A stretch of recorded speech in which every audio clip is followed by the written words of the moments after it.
Hello all of you, my name is Mahi. एक बार फिर से आप सभी का स्वागत है doctor APJ Kalam institute of Gwalior में। आज आपके सामने हिस्ट्री के टॉप 10 क्वेश्चन आएंगे।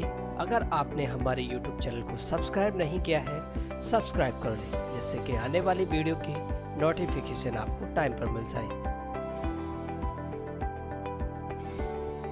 आज का पहला क्वेश्चन है, निम्नलिखित में से कौन शासक पृथ्वीराज चौहान के नाम से प्रसिद्ध है? ऑप्शन है पृथ्वीराज प्रथम, पृथ्वीराज द्वितीय या फिर पृथ्वीराज तृतीय या फिर इनमें से कोई नहीं।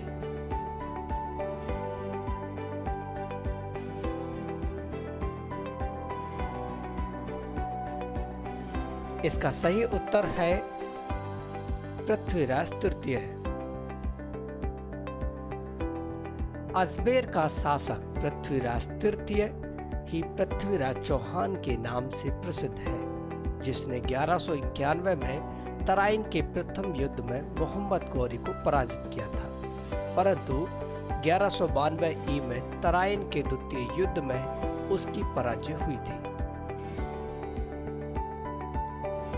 आपका दूसरा क्वेश्चन है, ताम्रपत्र लेख दर्शाते हैं कि प्राचीन काल में बिहार के राजाओं का संपर्क था। आपके सामने ऑप्शन है बर्मा से, थाईलैंड से या फिर कंबोडिया से या फिर जावा सुमात्रा से। आपका क्वेश्चन है, ताम्रपत्र लेख दर्शाते हैं कि प्राचीन काल में बिहार के राजाओं का संपर्क था। इसका सही उत्तर है जावा सुमात्रा से। पाल वंशी शासक देवपाल बौद्ध मतानुयायी था। लेखों में उसे परम लागत कहा गया है। उसने जावा के शैलेंद्र वंशी शासक बालपुत्र देव के रात पर उसे नालंदा में एक बौद्ध विहार बनवाने के लिए 5 गांव दान में दिए थे, जैसा कि आप लोग क्वेश्चन देख सकते हैं। चलिए, तीसरा क्वेश्चन है आज का, हमेर महाकाव्य में चौहानों को बताया गया है। आपके सामने ऑप्शन है चंद्रवंशी या फिर ब्रह्मांड या फिर यदुवंशी या फिर सूर्यवंशी। आपका क्वेश्चन है, हमेर महाकाव्य में चौहानों को बताया गया है चंद्रवंशी, ब्रह्मांड वंश या फिर यदुवंशी या फिर सूर्यवंशी। इसका सही उत्तर है सूर्यवंशी। हमेर महाकाव्य में चौहानों को सूर्यवंशी बताया गया है।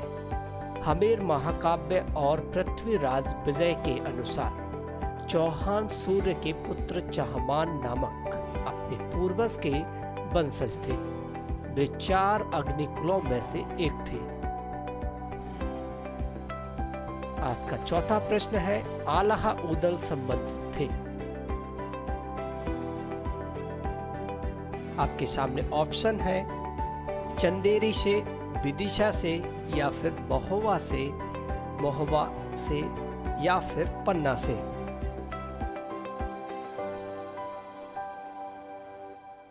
इसका सही उत्तर है महोबा से। आल्हा उदल महोबा से संबंधित थे। एक चंदेल शासक परमार्थी देव परमल के सेना नायक थे, जो 1182 में पृथ्वीराज चौहान के आक्रमण का डटकर सामना करने के बाद वीर गति को प्राप्त हुए। चंदेलों एवं चौहानों के इस संघर्ष का वर्णन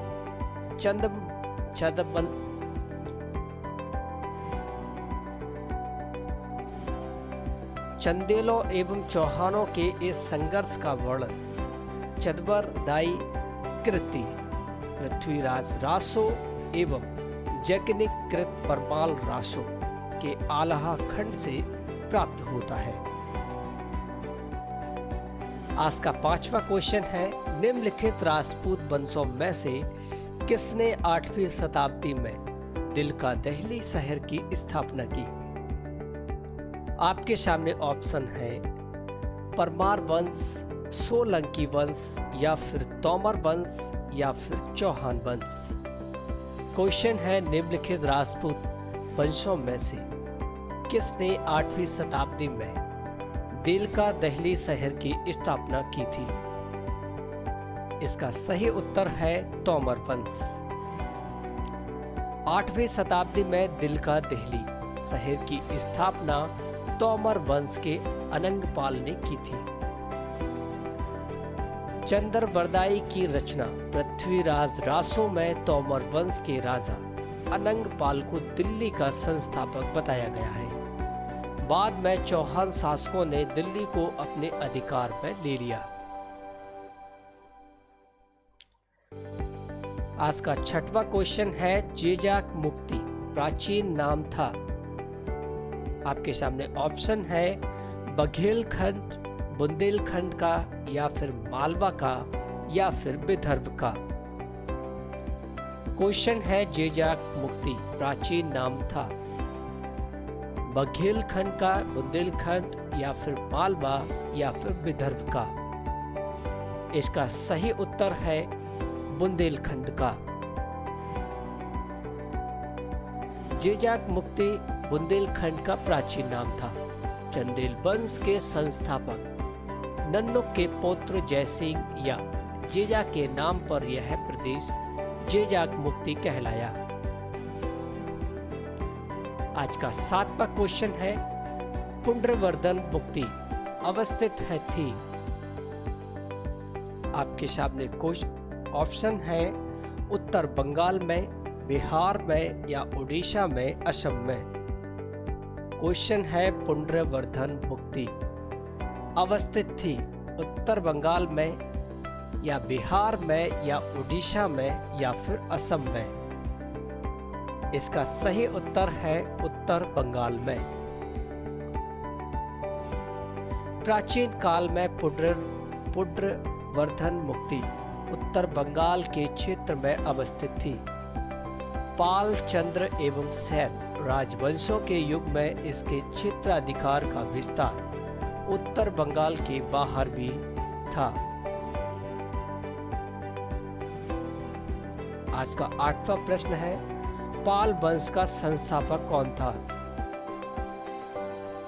आपके सामने ऑप्शन है धर्मपाल, देवपाल या फिर गोपाल या फिर रामपाल।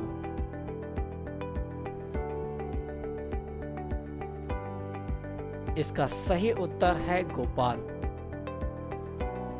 पाल वंश का संस्थापक गोपाल था। पाल वंश एक क्षत्रिय वंश था। वह बौद्ध मतानुयायी था तथा नालंदा में उसने एक विहार का निर्माण भी करवाया था।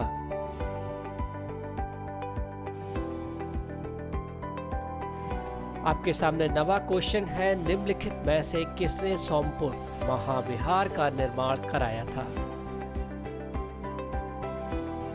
आपके सामने ऑप्शन है कुमार गुप्त या फिर हर्ष, धर्मपाल, विजय सेन।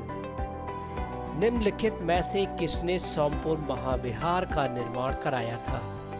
कुमार गुप्त, हर्ष, धर्मपाल या फिर विजय सेन। इस प्रश्न का सही उत्तर है धर्मपाल। धर्मपाल के लेखों में उसे परम सौगत कहा गया। उसने विक्रमशिला तथा सोमपुरी पहाड़पुर में प्रसिद्ध विहारों की स्थापना की। उसकी राज्यसभा में प्रसिद्ध बौद्ध लेखक हरिभद्र निवास करता था।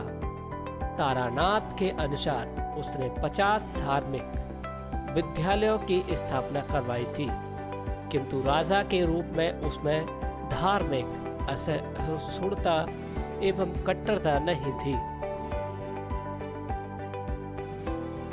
आपके सामने 10वां प्रश्न है निम्नलिखित में से किसे एक नया संवत चलाने का यश प्राप्त था? आपके सामने ऑप्शन है धर्मपाल, देवपाल, विजय सेन या फिर लक्ष्मण सेन।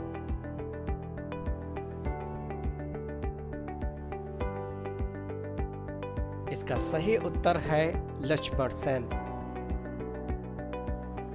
लक्ष्मण सेन सेन वंश के चौथे शासक थे। इन्होंने 28 वर्षों तक शासन किया। इनके द्वारा एक नए संवत लक्ष्मण संवत का प्रारंभ किया गया था। अगले वीडियो में फिर से मिलेंगे। आपने अगर हमारे YouTube चैनल को सब्सक्राइब नहीं किया है, सब्सक्राइब कर ले, जिससे कि आने वाली वीडियो की नोटिफिकेशन आपको टाइम पर मिल जाए।